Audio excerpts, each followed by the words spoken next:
when I was little, I just wanted to like hang out with my friends and like play video games and watch TV. My mom made me promise to learn an instrument. She probably just wanted me to get out of the house, but like something like worthwhile, something meaningful, so that I could something I could use. Even if it didn't get me anywhere like massive. So I learned bass and I started learning guitar, and I kind of liked those instruments and they were fun, and I liked making music. I was doing lessons well in high school still, and I'd come pretty close to my teacher. We used to do this thing called band jam. All the different teachers at the school would get together, like a bass player, a guitar player, a singer, another guitar player, like for rhythm and lead, and then you'd get a drummer. And you'd go into the basement because they had like a recording studio. I mean, it wasn't great. It was pretty shitty. But they had a recording studio, and they would get all these kids together. They teach us like 10 cover songs. But the lead guitarist, Tim, a year later, my bass teacher was like, "You remember that guy you played with at the band jam? He has a band. He has a lead singer. They have a drummer possibly. They need a bassist. Here's his number. Text him. You can hang out and you can be in a band." And he like set me up, and I was like, "Oh, that's crazy. I'm gonna be in a band." I'm like 15 years old. I'm like, "This is insane." I text him immediately. No response. A month goes by. I finally I see my bass teacher like weekly, and I'm like, "Yeah, Tim never responded to me." He's like, "That's weird." I'm like, and he's like, "Oh, well, I wonder why." Tim's pretty friendly. Like, I wonder why he wouldn't respond to you. He's like, "Let me give you the number again." And I looked at it. I'm like, "Oh, that's a different number. You gave me the wrong phone number." So I texted him again. 5 minutes later, Tim responds, "Yeah, we're gonna meet up tomorrow. You want to practice?" I was like, "Okay."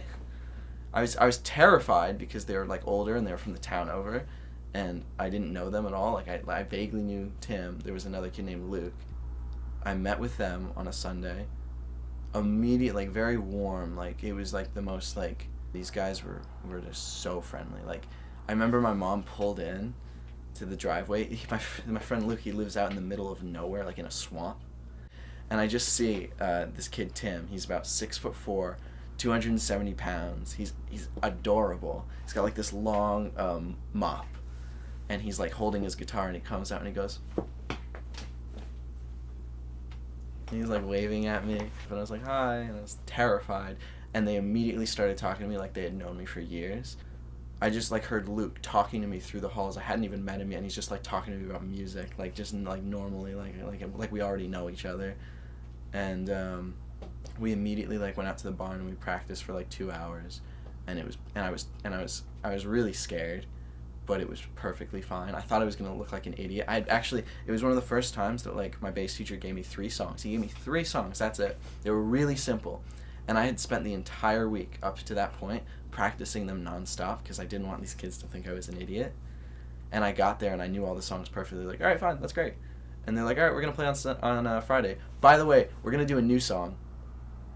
And I'm like, "What?" And they're like, "We haven't figured it out yet. We'll let you know." And then I went home, and then Friday came around, and I showed up, and there was this coffee shop, and it was busy. There were tons of people. I'm freaking out. My parents pull over. I pull my amp and guitar out. I'm like, "All right, bye." And I walk up there waiting outside. They're like, "All right, we have the new song."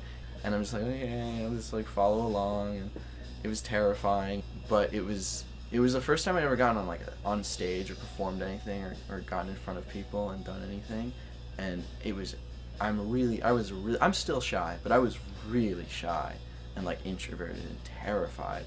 And like kind of like the moment I got on stage, it was the same thing my bass teacher had been telling me for years. He's like, "You're gonna freak out. You're not gonna know what to do. It's gonna be horrible. You're gonna play a couple songs, then you're gonna get off, and you're gonna want to go back up immediately." Because the adrenaline, like, it kicks in, you start playing, and you realize you know what you're doing, and people are, like, listening to it, and you're fine. You're so, like, at first, you're going, "I'm gonna mess up. But then you don't. I mean, you do, but nobody hears it. Especially bass, nobody cares. We got off, and I was so, it was so much fun, and like, all their friends were there, and I just met all these people immediately, and they all liked me. It was one of those, like, weird realizations that if you do something that people enjoy, and if you do something interesting, people will talk to you and people will want to be friends with you because I don't know, you did something interesting and you got up and I don't know. It was just weird because I had never done anything like that. I had never been in a situation where like I impressed people And then they suddenly were like, oh, that's cool. What do you, and then like you start a conversation. I just started meeting tons of new people. I was really lonely too before that. Like I was always really upset and bored.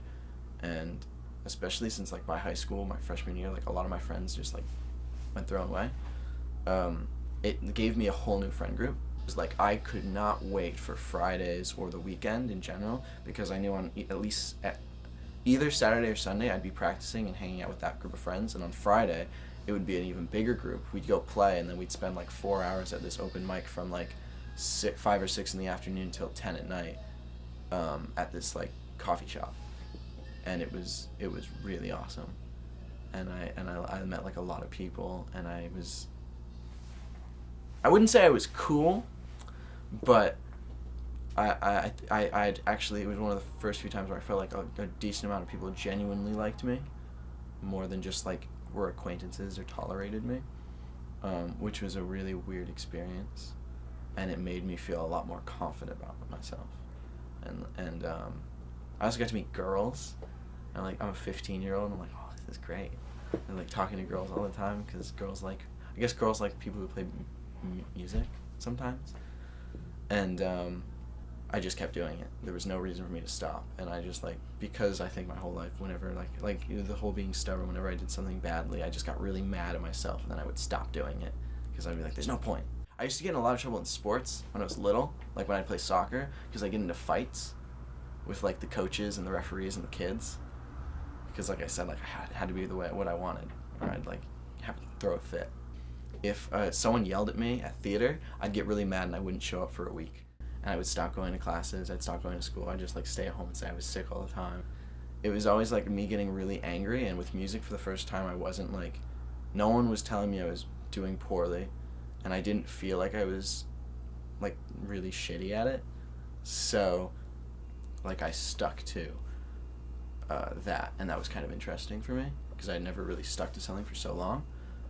And you know, once sophomore year came around, once I met all these people, they inspired me to change who I was, and without music I wouldn't have done that. I wouldn't have met the right people, I wouldn't have realized what mattered in my life at the time, and why I should focus on like things that I thought were stupid. It was almost a rude awakening. Like I saw these people doing well, and then I realized, oh, I'm never gonna reach that at this point because I've waited too long. But I figured I might as well try to work to get what I can get, if that makes sense. Like sort out my life, at least from this point on. You know, when I played music, when I was happy playing music, meeting people, doing things, I was doing better in school. I was working harder. I met people that were really smart, and I saw that they were doing well in school. I go to college in New York City now. I study film. I do artsy things sometimes. I still play music with my friends. I'm in a band in New York. I don't know, I'm more focused on, you know, work, and not just work, but like actually doing something, making something important, or something I think is important. Trying to I don't know, just be better at things, like the things that I care about, like I said, like film projects, music. If I did what I'd always done before and like gotten scared of messing up, or if I had like just not taken that step, which is what I always used to do, then I would have just been in the same position I was always in. For some reason I got on the stage, and it just like, it kind of changed my whole perspective on like how I interact with people, how I see people, what I like, just almost like how I like would live, how what I would focus my life on, kind of. And it, like, I opened up a lot because of that.